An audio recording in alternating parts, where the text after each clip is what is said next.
good. How are you doing? Hello. Very good. Rob, during the panel, you talked about how passionate you were for the show. Everyone's passion, but for you especially, if you had this when you were a kid. Talk a little bit about the show with kids versus using adults like the original show. Yeah, I mean, both are great, and the hope is that we'll see a progression of ages and different. We were just talking about like, how great would this be to do with your dad, right? Like, 'cause we're in a generation now where we all grew up with Star Wars and Star Trek and Lord of the Rings and Harry Potter. When you think about Harry Potter's 20 years old, like, that's mind blowing.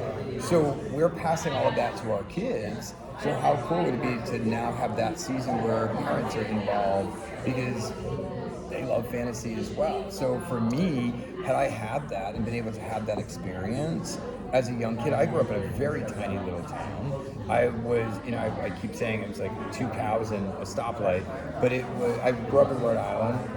Not a lot of like support groups for, in the 80s for young gay kids.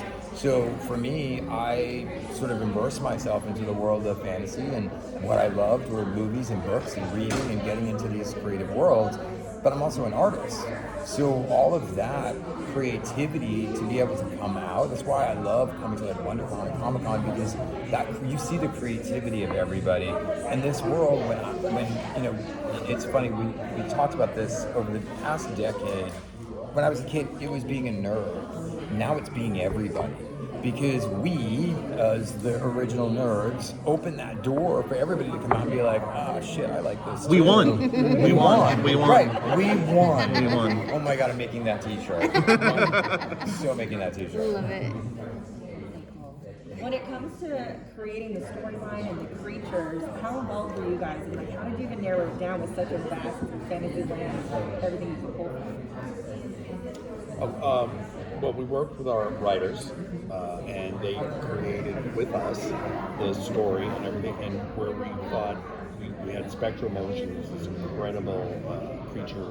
What do they call it? Special Motion, it's Mike Elizalde and his wife, and they do create Guillermo del Toro's movies. They did Hellboy, they do The Monster and Stranger Things. They're just bonkers good. So we, with our storyline comes up with each episode of like, okay, which creature can we create? So we all throw in ideas. Okay, let's have a witch here, and I'll have here some dragon type person here. We just liked it. And Mike Elizalde from Spectral Motion just said, well, how about this? Someone with big antlers and this and that.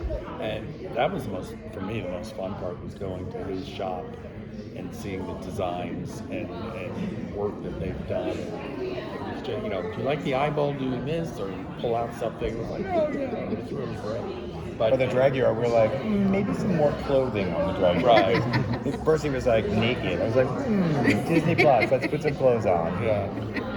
The quest after dark. The quest behind the scene after There's dark. one creature that's dressed like he was going to the Met Gala. That was Johnny Woodchick's fabulous costume. That's a really good costume. So is it a big mix of practical and CGI, or is it All practical. It's all practical. CGI is well after we all left, so the kids are never part of it. They never in front of a green screen. Anything. Right. It was just added in the end. That would suck, right? Like, you're a kid, we tell you you're going to go into a cool world, and then we're like, okay, stand up against that green screen and scream. Like, it's just, it had to happen to them. This is a monster dragon. Right. We had lasers and lights. There's a moment where, I won't give anything away, but there's a moment where they have to turn something on, shall we say. And that sounds terrible. They have to turn on a device, and it had to happen in front of them so they could see that it goes on and be cool enough, and then we would enhance it in post. But it happened to them. So everything that you see was happening to them. All of our monsters are head to toe, every inch covered. So you never had like a monster that was just from the waist up because it was too expensive.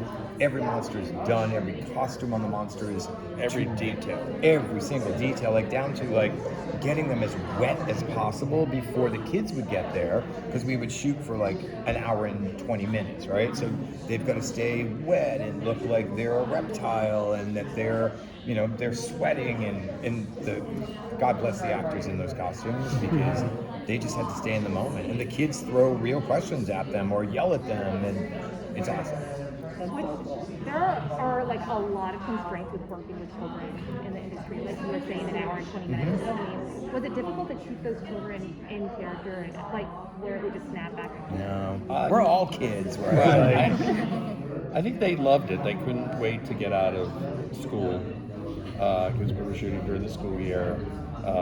And lunch, they couldn't wait to get back in. And you saw it the minute they stepped on, and whether one of our actors was with them, they instantly, and I don't want to say turned it on because that's like they were acting, they instantly put the switch they're on in this world. And they acted naturally, but they were in this world. It's a real life Oculus, right? Like you take it off to go eat dinner and you put it back on again, you're right back into your character. So I feel like it's like the reverse of VR. Like you guys actually put them in real world, right, as opposed to they virtual, can actually which is really amazing. touch things and Yeah. not kind of try to make the hand touch the thing. Yeah, going to dinner is like the boring part. Right, exactly. And again, the environment, as I said in the panel, you were there as producers. I was like, I'm a history person, not a big fantasy person, but I was like, oh my God, you could just picture yourself back in those medieval times, back in that castle. That was easy for them, and we all felt the same way.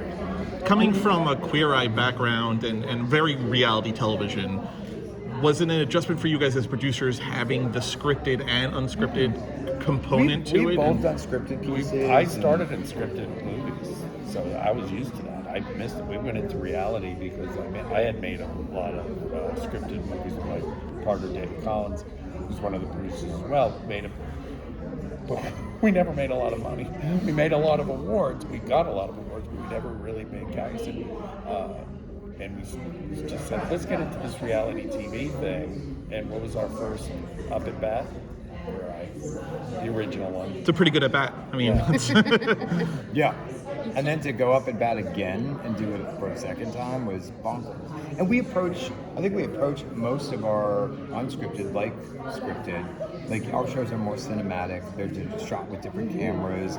They have different looks to them, and we tell different stories. So I think it's a perfect blend of worlds we've all been in.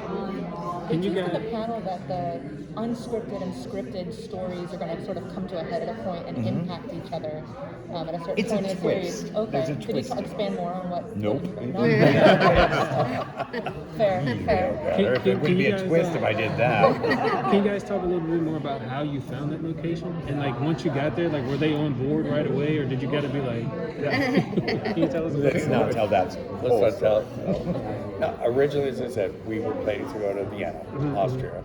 And one of the hardest parts, and I had spent long amounts of time, months. A lot of real castles, if they're owned by some historical trust or organization, I talked to a location manager from Game of Thrones, and we were talking about a castle. He said, it took me 6 weeks to get permission to shoot one day in one room. And in Vienna, we stumbled upon Berg Kreutzenstein. Yeah, good luck. It was owned by one guy. It's been in his family for hundreds of years. He owned it. The Count owned it, and he made all of this. They had tour groups. So I said, "Can you cancel?" Yep. So we were all set. We hired our Austrian team. We had our wardrobe people. We had everybody lined up, and then COVID. So I went to. I had spent previously looking at castles around the United States. There were no real castles. There were mansions that looked like castles. There were schools that follies, they call them, of just fake castles. We saw pictures of one in Texas where I love that castle.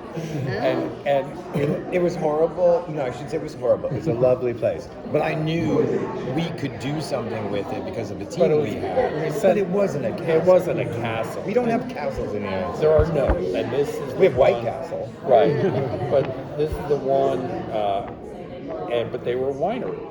So, active winery, very popular winery, Castello de Amoroso in Calistoga, right in Napa Valley. And because of COVID, they shut down. And they said, we were ready to go again. They said, we want to shoot in July. They're like, come, we're closed. We're completely closed. They're awesome. But then we just couldn't coordinate in time. So then we had to push a few months and work with them that they opened on weekends. We pretty much owned the place from Monday through Friday. On the weekends, we shot Saturdays, but we didn't go inside the castle where people were drinking. We were out in the woods. And things Drinking. like that. I mean, come on. Producers are like, oh, yeah, it looks like a castle and it's a vineyard. Come on. It was wonderful. But we negotiated and worked with the owner. Again, and it was similar to Vienna. One guy owned it. No boards, no historical And trusts. he literally went to the most amazing extent to get this to look real. Like, he brought bricks in from Italy, like everything was made. And you went downstairs and like the pendentives, like the way the ceiling was held up, it was like you're in catacombs in France or in Italy or Austria. It was amazing. We had to deal with Napa Valley, who had, at that time, had really strong COVID and events. And we just had to really, we're going to be the strictest COVID procedures ever between Disney plus all the unions. And I said, we're going to employ a lot of people. And I think nothing to do with the story, but one of my favorite, our caterer came up to me one day and said, you saved our company. She said, we were going under, but I had 500 meals a day for 6 weeks. You saved me from going under. So not one positive COVID test. Yeah. That's amazing. That's amazing. I mean, we're shooting in tiny portions of the castle, and you've got DPs and light and all this stuff in there, and not one positive COVID test. That's awesome. Congratulations, guys. Thanks so much. Good luck. Thank you. I look forward to it.